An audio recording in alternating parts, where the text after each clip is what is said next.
All right, hello everybody. This is Jeff from RV Knowledge Group. So today we're going to go over, I've seen a lot of posts and things about people having their surge protector stolen, bikes stolen, and pretty much how easy it is to cut into some of these locks. So I'm going to use, not using a cordless, I'm using a corded angle grinder, this is a Harbor Freight blade. This is about the cheapest blade that you can buy. Got a yellow jacket bothering me.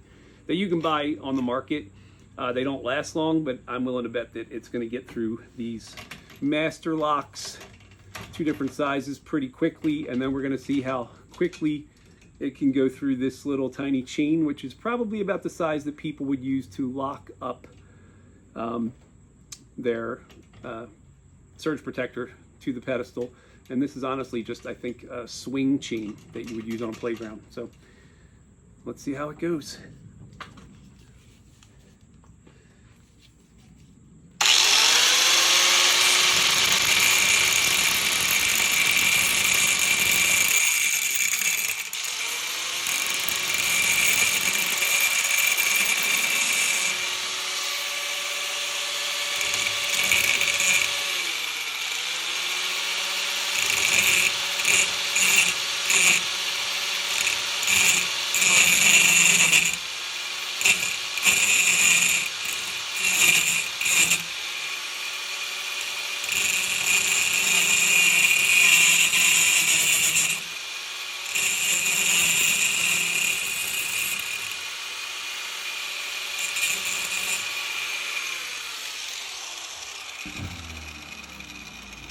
All right, well, got a little bit left on that lock.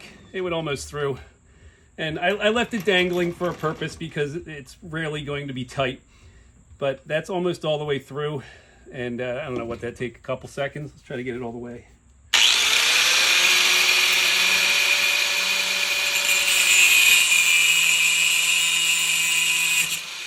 All right, there we go.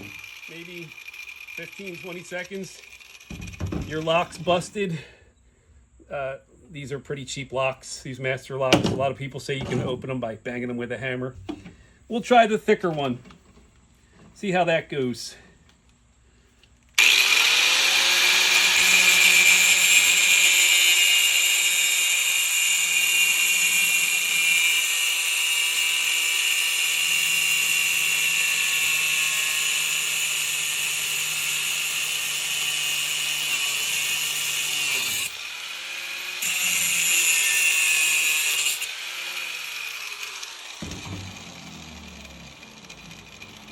All right, another 15, 20 seconds maybe. And that's gorgeous. And these are, it says hardened. I don't know if you can see that, hardened on the lock. Really doesn't make a difference. All right, let's see how long it takes to go through the chain.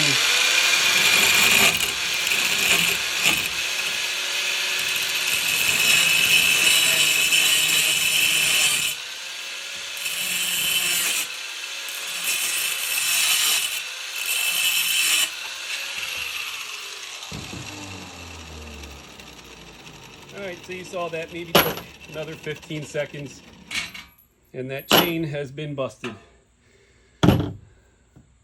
So, not much of a deterrent. If someone really wants to steal your stuff, they make a little bit of noise for, 30 seconds, and they're out, and somebody calls the police, doesn't really matter. They're gone before it matters. We're going to come back with a thicker chain and a thicker lock.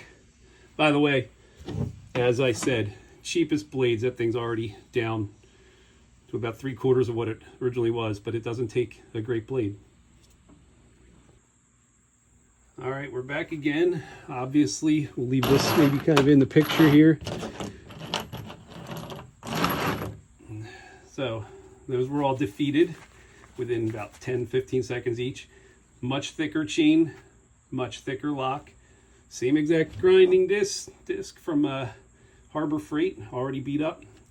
And now that lock's pretty old, obviously, so is that chain. I don't even have a key to that thing anymore. So it is unlocked, but we're just going to see how long it takes to get through the shackle. We don't care that it's unlocked. We're going to cut like that top part. I put on some gloves because it's shooting out a lot of sparks.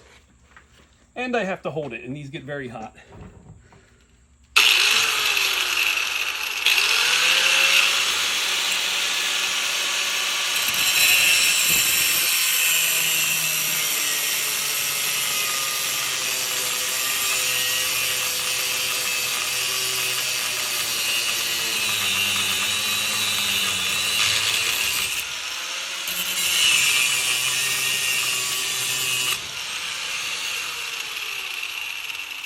All right, so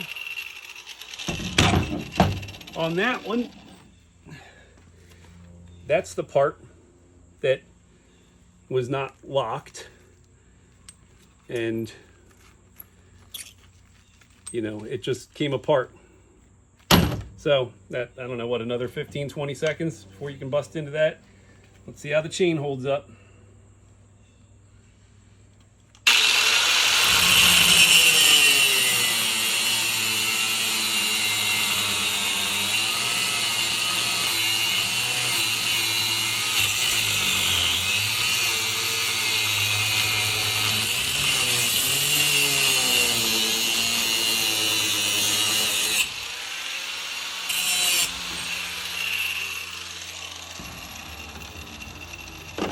I didn't count.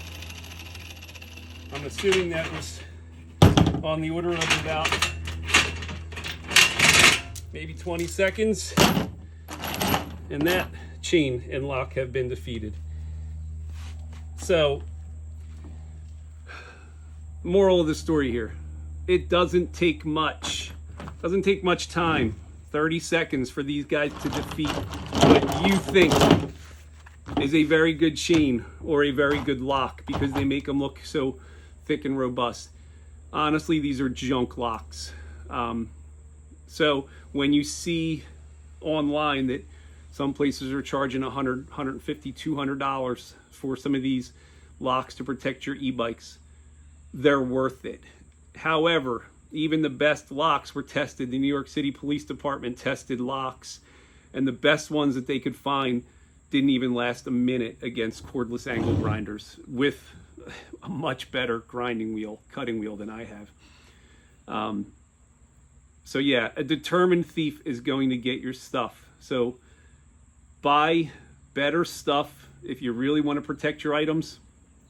The money's probably worth it, but really, don't leave your stuff lying around. Don't give people the opportunity to steal your stuff. Remove the batteries from your bikes. It's a lot more difficult. These batteries are expensive. Bike batteries can go $800 to $1,000.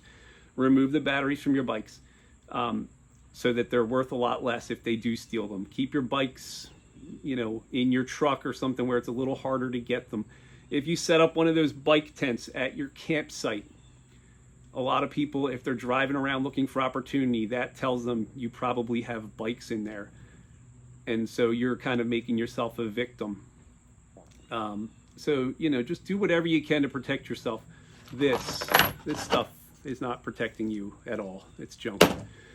All right, that's my little kind of service video for today. Thanks.